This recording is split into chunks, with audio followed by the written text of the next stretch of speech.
வாழ்க வையகம், வாழ்க வையகம், வாழ்க வளமுடன். குருவே துணை. அனைவருக்கும் இனிய காலை வணக்கம். மகாகவி பாரதியின் தேசத் தலைவர்கள் என்னும் தலைப்பில் இன்று தாதாபாய் நவ்ரோஜி பற்றி நாம் பார்க்கவிருக்கிறோம். விடுதலை வீரர் தாதாபாய் நவ்ரோஜியின் 80 ஆண்டு நிறைவு விழாவையொட்டி மகாகவி பாரதி சக்கரவர்த்தினி என்கிற பத்திரிகையில் எழுதிய பாடல் இது.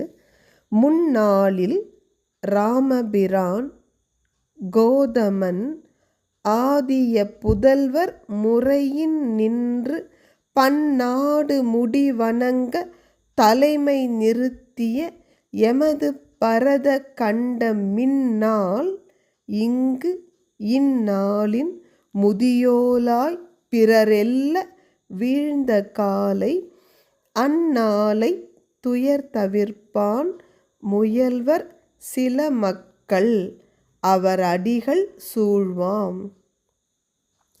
பண்டை காலத்தில் ஸ்ரீராமபிரான், கௌதம மகரிஷி முதலிய தன்னுடைய புதல்வர்கள் நேரிய நெறியை கடைபிடித்து அற வாழ்க்கை வாழ்ந்ததால் அநேக தேசத்து ராஜாக்களும் தலை தாழ்த்தி பணியும்படி தன் முதன்மை ஸ்தானத்தை நிலைநாட்டியவள் பாரத மாதா ஆவாள்.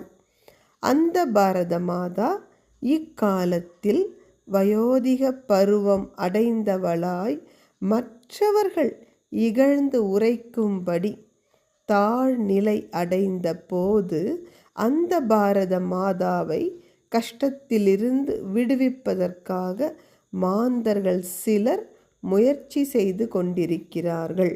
அந்த மாந்தர்களின் பாதங்களை சிந்தித்து தியானிப்போமாக.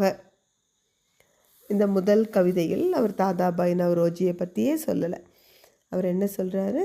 பாரத மாதா தன்னுடைய பழம்பெருமை குன்றி இன்று அடிமைப்பட்டு நிற்கிறாள். இந்த அடிமை தலையை விடுவிப்பதற்காக அவளது அருமை புத்திரர்கள் முயற்சி செய்து கொண்டிருக்கிறார்கள். அப்படிப்பட்ட புத்திரர்களை நாம் தியானிப்போமாக. இது கடமை பாருங்க. பாரதியே சொல்லி கொடுத்தது போல பெற்ற தாயும் பிறந்த பொன்னாடும் ஒவ்வொரு மனிதருக்கும் தாயும் தாய் நாடும் இரு கண்களை போன்றவை. அதனால் யாருக்கு இதில் துன்பம் வந்தாலும் குழந்தைகள் சகிக்கக்கூடாது. அந்த வரிசையில் தாதாபாய் நவ்ரோஜியை பற்றி நாம் சிந்திக்கிறோம். அனைவருக்கும் நன்றி. வாழ்க வளமுடன்.